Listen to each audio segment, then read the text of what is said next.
Hi guys, welcome to my new video of the Middle-earth CCG series. Today we will have a look at the extreme south of the world known in the West, mainly at the port city of Umbar and its ruling class, the Black Númenoreans. In this city, once upon a time in the second age of the world, Adûnaphel made her trace in the history, even before accepting the Ring of Power from Sauron's hand, which turned her into a ring wraith in the end. Now, in the third age of the world, when the War of the Ring is coming, she will bring forth her kin to create another headache for Gondor and the free peoples of Middle-earth. As usually, I will start with a little bit of history overview, just to ensure everyone understands who are the Black Númenoreans and why is Umbar their main base in Middle-earth. Well, the Black Númenoreans were originally called the King's Men, a group of Númenorean lords at first who were unhappy with their mortality and the ban of the Valar. They supported colonization of the world of lesser men and establishment of Númenor Empire. In time, their party became more and more powerful, gaining support of the majority of the population, as well as the king and his advisors. Many of the king's men who had sailed to the shores and seaward regions in the south of Middle-earth, where they established fortresses and dwellings, were cruel oppressors and overlords over the primitive men of Middle-earth, even before Sauron's sojourn in Númenor bent their will to the Dark Lord. As a consequence, the king's men hated elves, as well as their friends, the followers of Elendil the Tall. Since they were colonizing the continent, they survived the downfall of Númenor. The main strongholds of Númenor in Middle-earth were New Haven in Enedvain, Umbar in the south of the Bay of Belfalas, and later Pelargir on the Anduin River. But it was Umbar from which Númenoran influence spread over Middle-earth the most. It was also a place where the last king of Númenor, Ar-Pharazôn the Golden, landed to challenge Sauron. After the downfall of Númenor, 58 years later, Umbar remained in the hands of the Númenorans, in essence a realm in exile, alongside Arnor and Gondor. But unlike these two, Umbar had been in the hands of the former King's Men, who had turned to the worship of Melkor during the last years of Númenor. Black Númenoran lords from Umbar became very powerful amongst the Haradrim, a neighboring people with whom they were either allied or whom they conquered. Throughout the Third Age, the Black Númenorans increasingly mixed their blood with the local Haradrim, thus creating a race called the corsairs of Umbar. These new corsairs were cruel slavers, who often raided the coasts of Belfalas and Anfalas in Gondor, attacking even well-defended fortresses like Dol Amroth. Against their attack none was safe, as they landed as far north as the mouth of the river Isen, even making contact with the peoples of Dunland. But today, as Sauron finally declares himself openly, he depends on us, meaning Adûnaphel, to bring her corsairs to his side and begin spying and raiding Gondorian coast again. How well we complete this task will reflect in our status with the Master. Now, when we know what our goal is, let's make a short overview of Middle-earth collectible card game rules we will be using to create this ring raid deck. We will be building a deck for a 2-deck game, with 30 to 50 resources and the same number of hazards. 12 creature minimum is mandatory for everyone, but I prefer an equal number of creatures as other hazards in my decks, without the need to count a hunt and at-home dragon manifestations, as well as other creatures playable as permanent or short events, as half the creature each. This deck will be no exception. We will also be using minion agents as characters, with them being played only at their home side, as the main difference to the standard characters play. Also, we will prepare a sideboard of 25 cards to complement this play deck. Looking at the sites which we plan to visit, you can see these are all in Greater Gondor, to use the name from the beginning of the Third Age. As a ring raid, we have to be present at Minas Morgul, which is our main base, and occasionally report to our master in Barad-dûr. But our main operations will be in the south, to muster our loyal corsairs of Umbar, as well as the Southrons of the area, while giving them the leadership of our kin, Dúnedain of the south. With this cream of crop, we will venture into the hostile territory, the coast and border regions of Gondor, where we will be gathering intelligence and of course plunder and pillage whenever possible. Now to the starting company. The problem with the fallen children of Númenor is that they are all strong-willed individuals, born leaders, and overall a hardly controllable lot. Therefore, we cannot depend on quantity in this deck, and each character must be considered separately, if he is worth playing, and what he would mean for the overall strategy. The company, which starts the game in Minas Morgul, is composed of only 3 characters. The leader is Golodros, an agent Dúnedain with a mind of 9. He can also use spirit magic, which we won't be using during the game though. He is a typical renegade Númenorean, powerful as well as knowledgeable. Because he is an agent, we need to use Open to the Summons card instead of one minor item to be able to play him. But it is worth the sacrifice, as Golodros should play a pivotal role in most of our efforts. The second starting character is Tarsil, another one of the same sort. A strong-willed and powerful warrior of the Dúnedain race, who is loyally serving the Dark Lord. His most valuable asset here is his ranger skill, but he is also able to stand his ground in the fight. The last member of the starting company is Kiriaher. He is a typical sage who needs to be protected by his companions, but he is also our only scout. To keep him alive and untapped would be quite challenging, and how we manage this issue, at least at the beginning of the game, can influence the whole outcome. The only minor item the company starts with is a blazon of the eye. We serve Sauron, after all, and are proud of it. The first organization phase is very easy this time. There is hardly anything to do, as no character has enough direct influence to take anyone else as a follower. Thus, we simply put Open to the Summons card under Golodros, and then decide who will bear the blazon of the eye. My choice is Golodros, as his direct influence, together with his minor item, makes gathering peoples to our cause an easy thing. But this can change quickly, as other characters join the company. The problem with this composition is that we have no free general influence, but this can't be helped at the moment.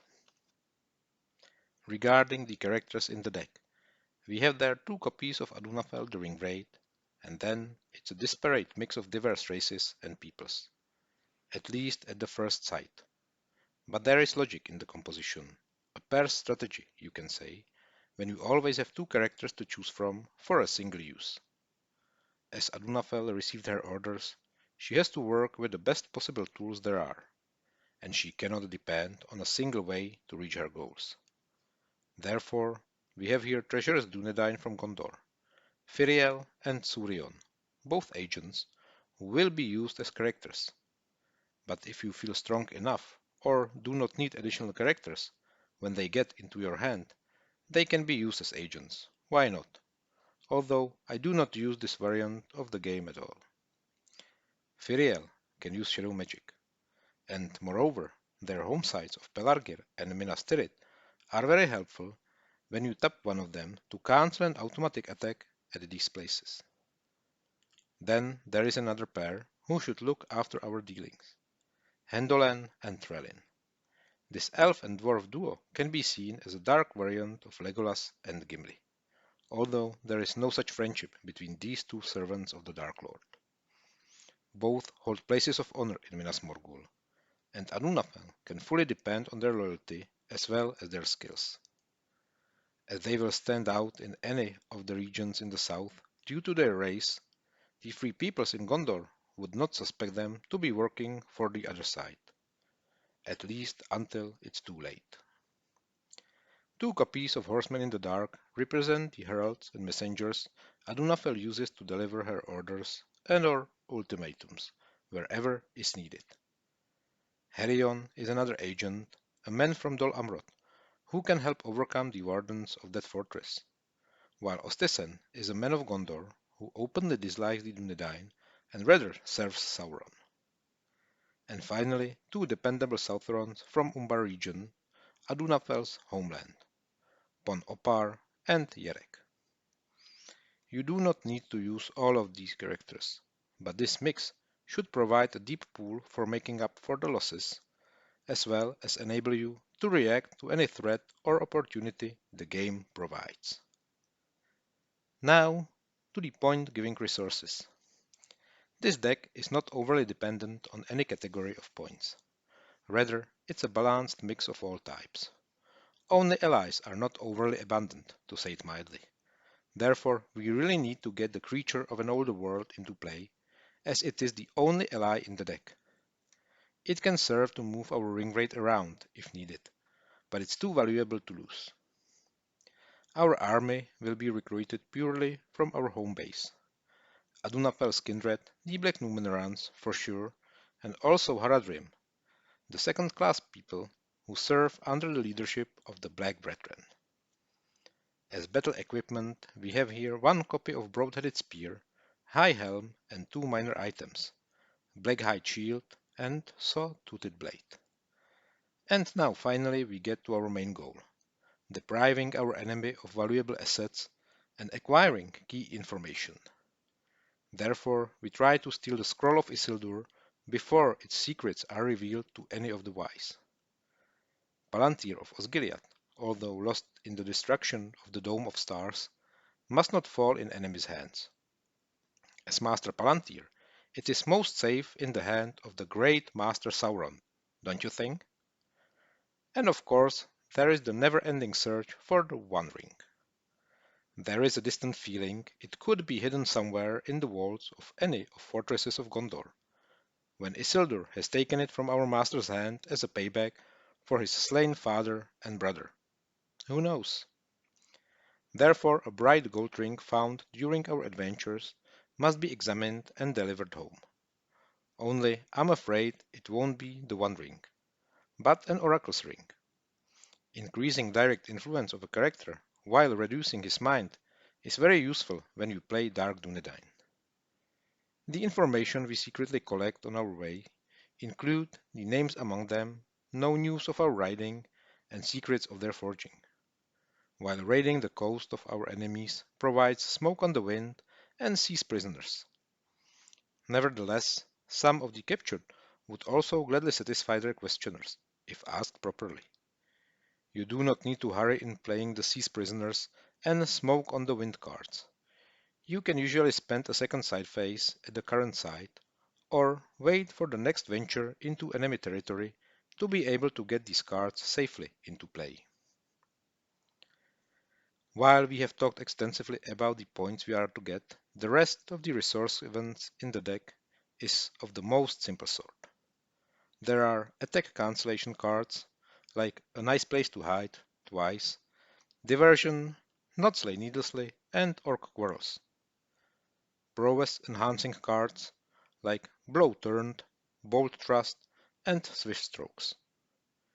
Two cards to help us play the two factions, gifts as given of old, and join with that power, meaning join Sauron or die in this case. Then Voices of Malice to protect us against the most obtrusive permanent events played against us, and also Ancient Secrets, which can be used either as another Voices of Malice or to get two resources we failed to play back into the deck. The last card here is Buy the Ringwraith's Ward, which will turn one of our characters into a leader. I would recommend using Golodros, if he is still alive, or Surion, if Golodros is with us no more. The time has come to discuss where to play each of the point-giving resources. The sites shown here are in an alphabetical order for easier orientation, as usually. Let's begin with the single ally, Creature of an Older World. It can only be played in Barad-dûr and only by our ring raid. That means it can spend some time in our hand, but I would not recommend discarding it, as it is the only ally in the deck, as mentioned before. The factions are played at their assigned sides, Haradrim at Southern Oasis and Black Númenoreans at Gobel Mirlond, each one with the help of one supporting card if possible. Scroll of Isildur is a specialty for Tolfalas, while Palantir of Osgiliath must be played as far west as the Stones. Luckily, our people are experienced sailors and are not afraid to raid the coast as far northwest as Enedwaite. Broad-headed Spear or High Helm are to be played at Hout in Gwanur, while the other one must be gained in raiding Dol Amroth. Henet Anun is for the names among them. The Bright Gold Ring and, to satisfy the questioner, could be both played at either Minas Tirith and or Pelargir. But I would leave Pelargir in the side deck as long as possible, as it is a valuable site for traveling around the Bay of Belfalas. And it's not a good idea to burn down the harbor where you can more or less freely resupply. The gold ring must be tested at Mount Doom for an Oracle's ring, using secrets of their forging. The sideboard of this deck is actually not needed at all. It just represents our increasing power and ability to attack the lands of Gondor. But of course, you will need to tap your ring raid to get these cards into the discard pile, 5 at a time. But with playing ring raid, this does not usually hurt. As the War of the Ring gets closer, we try to muster more men, namely Umbaran corsairs and Southrons. We also arm our men more, with Black Mace, a second copy of Broad-headed Spear, and Black Mailcoat. Adûnaphel puts on the Helm of Fear to look more impressive and warlike. Now we feel bold enough to invade the White Tower itself and steal the Palantir of Minas Tirith from the hands of the Steward of Gondor himself. To accomplish this quest, we can unleash Adûnaphel and begin using magic. 2 spells are here, Deeper Shadows and also Freeze the Flesh, which can turn one of our enemies into a useful undead servant. But then you cannot hide our master anymore, though. But I feel the card has its uses, and it is also fun to play. The Magic Ring of Lies is here for the second testing of the Bright Gold Ring, and a second copy of the names among them at one more valuable point to our score. And finally, the Faithless Steward card is something we are looking for all the time while fighting Gondor. If we can get our man, meaning one of our agent characters, on the throne in any of enemy fortresses, he will not only forbid the local militia to join the opposing army, but also open the gates for our units instead. Only one advice here. Play the card, but use its effect right before you play the sudden call card, or in the turn when your opponent calls the White Council, as it needs the character to be present at his home side for you to receive the points. Otherwise, whenever you feel in an advantageous position, use the sudden call card and win the game. Now we may have a look at where we are going to play resources from the sideboard. Again, we will travel to Gobel Mirlond and Southern Oasis to add additional units to our army, ideally with the help of gifts as given of old, and join with that power cards. We can also use the Tribute Garnet card to add one more point to our score. The names among them will again be played at Henet Anun, while for the major items we'll use Hout in Gwanur and Tolfalas this time. For Black Mace, we'll have to sail across the whole length of the Bay of Belfalas again, back to the Stones, while the Bright Gold Ring we'll get after raiding Dol Amroth. The ring we will bring to Mount Doom, where it should be tested, again using the secrets of their forging, into the Magic Ring of Lies. Palantir of Minas Tirith will have to be acquired from the White Tower of the guarded city, as mentioned before. The last card here is the Faithless Steward, for which we have Pelargir.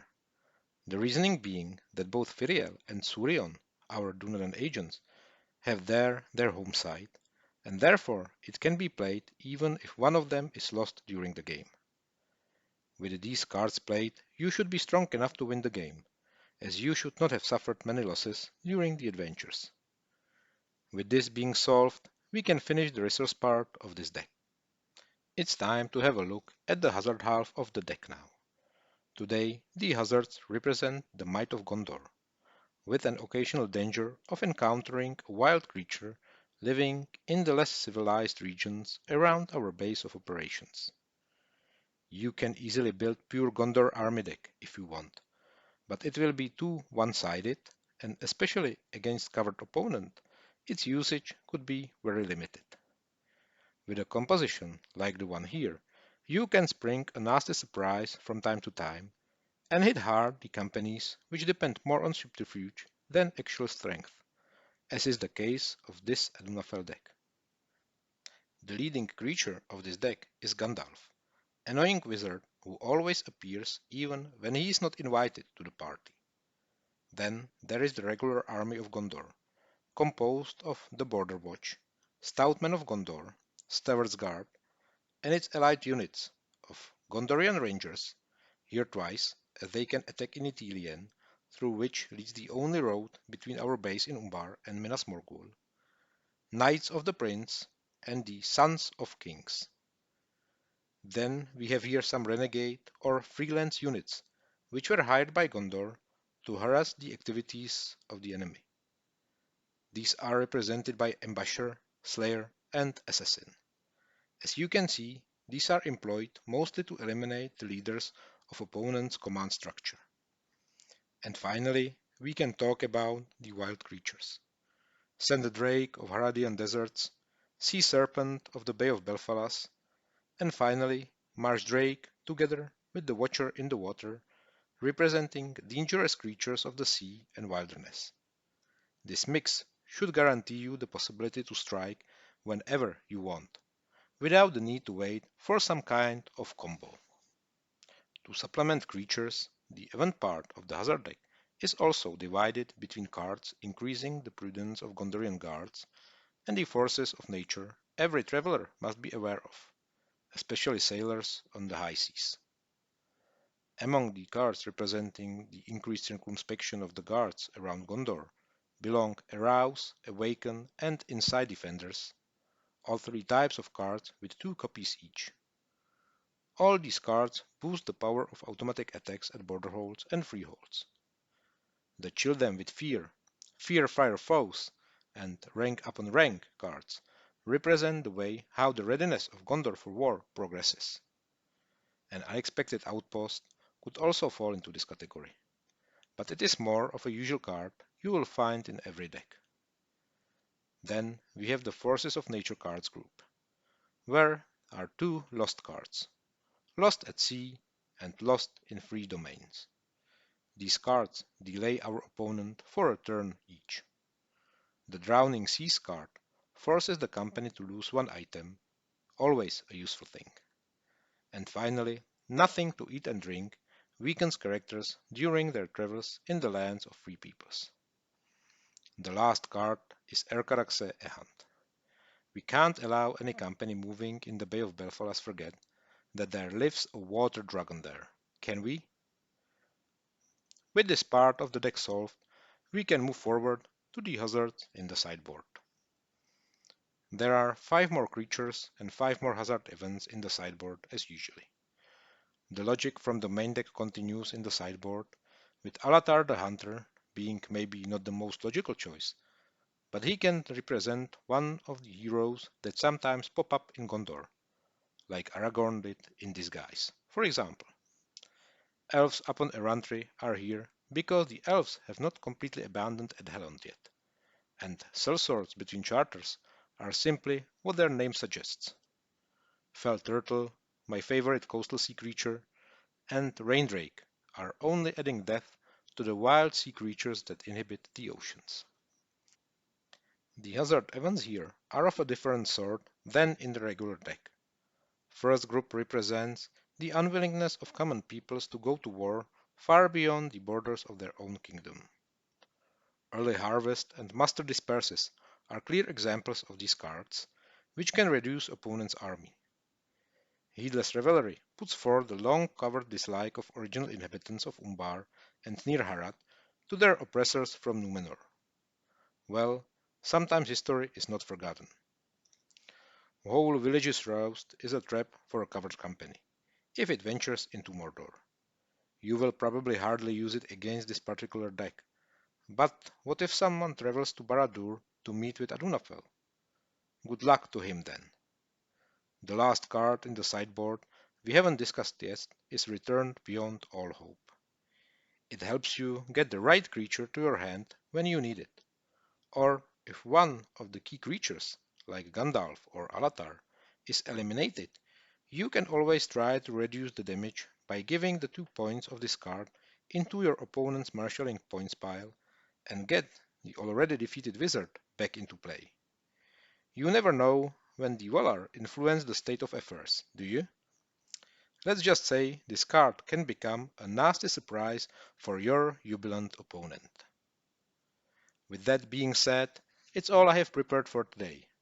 I hope our goal is accomplished and the Witch King can lead a decisive assault against much weakened Gondor, while our corsairs, together with the army of the south, ravage Pelargir and the coastal regions. If we did our work right, no undead army occurs to rip the victory from our master's claw. Sorry, O Lord, I? If our mission failed, well, there is still hope the other ringwraiths did a better job. But if they did, our position with our master diminishes. If you like the video, please give it a thumb up and consider subscribing, as each takes just a second to do, while meaning a lot to me. A comment regarding changes in the deck or an altogether different view on the topic would also be appreciated. Next time, we'll follow Saruman's transformation from the head of the White Council into a renegade of many colors. See you then.